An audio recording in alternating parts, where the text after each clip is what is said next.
Na verdade, primeiramente, a divisão de homicídios, ela fez um trabalho maravilhoso, que eu posso dizer assim. Foi um trabalho muito intenso, foi um trabalho muito disciplinado, foi um trabalho muito metódico.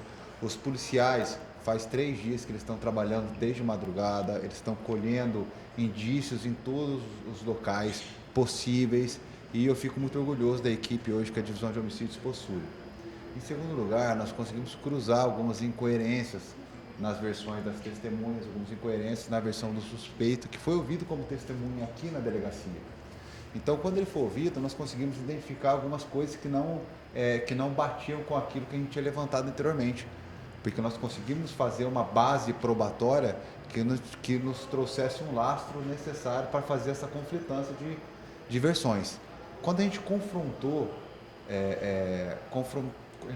a versão dele da primeira vez, ele conseguiu se segurar, mas trouxeram outras incoerências que novamente nós passamos a investigar. E por essas outras coerências, nós novamente o intimamos até a delegacia e, fazendo esse cruzamento de informações, ele não encontrou outra saída que não confessar o delito e voluntariamente apontar onde está o corpo. Como que ele agiu, doutor? Ele, segundo consta, ele teve um momento súbito de raiva após a cobrança de uma dívida e teria ceifado a vida da vítima com um fio de varal, segundo ele, um fio de varal. Posteriormente, ele enrolou a vítima em sacos plásticos de cor preta, enrolou com fita crepe e jogou num valetão nas proximidades do estabelecimento Atacadão. Doutor, a informação de que ele teria abusado, estuprado a vítima, há essa possibilidade dele ter cometido o crime após um estupro, um sexo forçado? Não. Até já falei com o legista falou que não tem lesão de defesa nenhuma. Ou seja, se ele manteve sexo, o sexo foi consentido. Nós tivemos a cautela de conversar com o legista fez o trabalho dele também de forma muito detalhada, posto que é um caso que gerou uma repercussão, foi um caso que a preocupação da família foi imensa, veio nos procurar, nos alimentou com tudo que ele sabia, não escondeu nada da polícia e isso também, o próprio comportamento da família, do marido, também foi essencial para que a polícia tivesse esse êxito na localização do corpo. Eu sei que não é o resultado ideal, a gente não quer localizar o corpo de ninguém, nós queremos as pessoas vivas, felizes na nossa sociedade, mas o nosso trabalho é isso, nosso trabalho é saber lidar com a dor e saber fazer da dor o motivo do nosso sucesso. Doutor, essa dívida é de exatamente quanto? Essa dívida seria da mulher ou do esposo dela? Não, na verdade, segundo o suspeito, eles têm uma sociedade, eles emprestam dinheiro juntos e um empresta um tanto, outro empresta outro tanto e tem alguns acertos entre eles. E esse valor era uma diferença de um acerto que eles deveriam fazer. Por que foi a mulher? Tem essa informação? Por que a mulher foi receber esse dinheiro, doutor? Não o esposo dela, de repente? Porque ela ajudava o esposo fazendo esse tipo de cobrança, entendeu? Ela ajudava o esposo fazendo ajudando ele naquele negócio que ele tinha de emprestar dinheiro. E como eles são sócios, segundo ele, seriam sócios nessa forma de se ganhar dinheiro. E como sociedade, eles tinham esse relacionamento de amizade também. Qual que é o crime, doutor?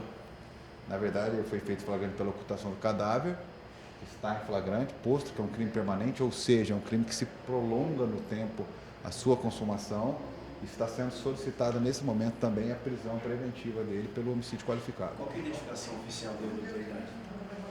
O nome do suspeito, Leandro José Reis, tem 41 anos. Você tinha um relacionamento com a vítima? Não, de amizade. O crime passional não existe, essa possibilidade não existe. Na verdade, o passional é um termo muito elástico. Ou feminicídio, verdade. Não, na verdade, o feminicídio é matar pela condição de mulher, né?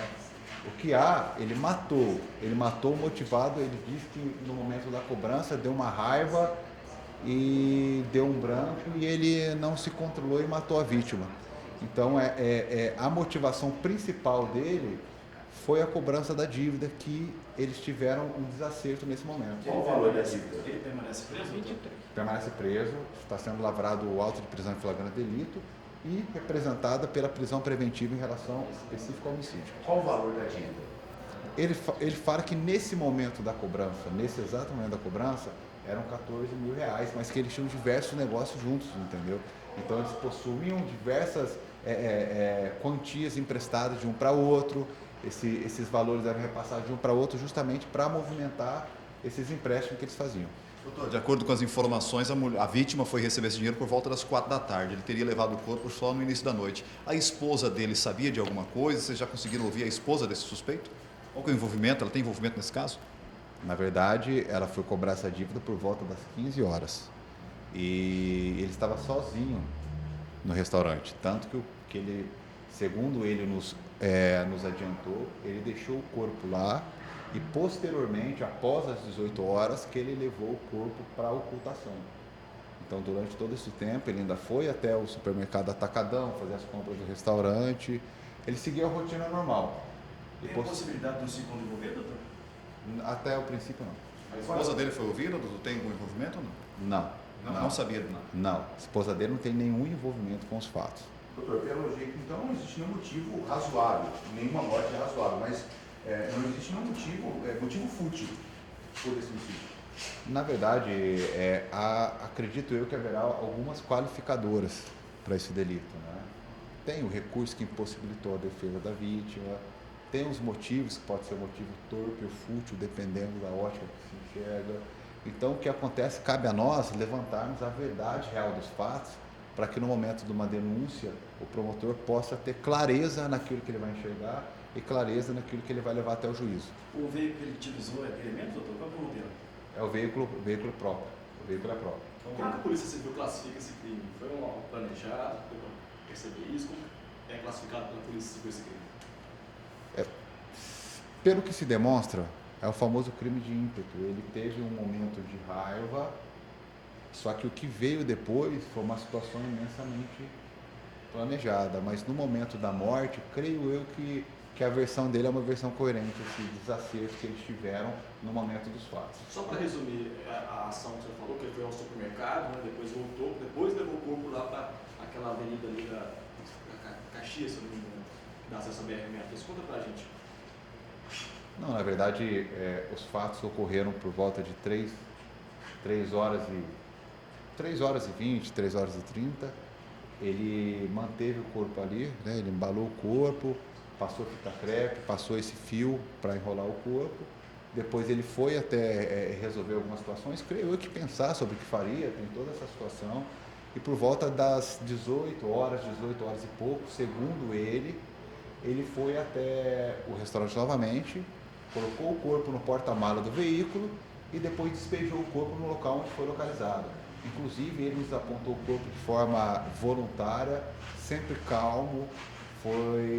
Eu acredito que já vinha na cabeça dele essa questão de querer colaborar com a polícia, essa questão de confessar tudo que aconteceu. Doutor, ele foi frio, né, doutor? Desculpa, Carlos.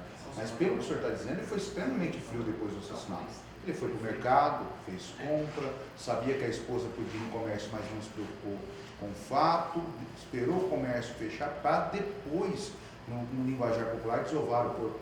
Não, o comércio já estava fechado. Já. Quando a mulher foi lá, o comércio já estava fechado, só estava ele lá.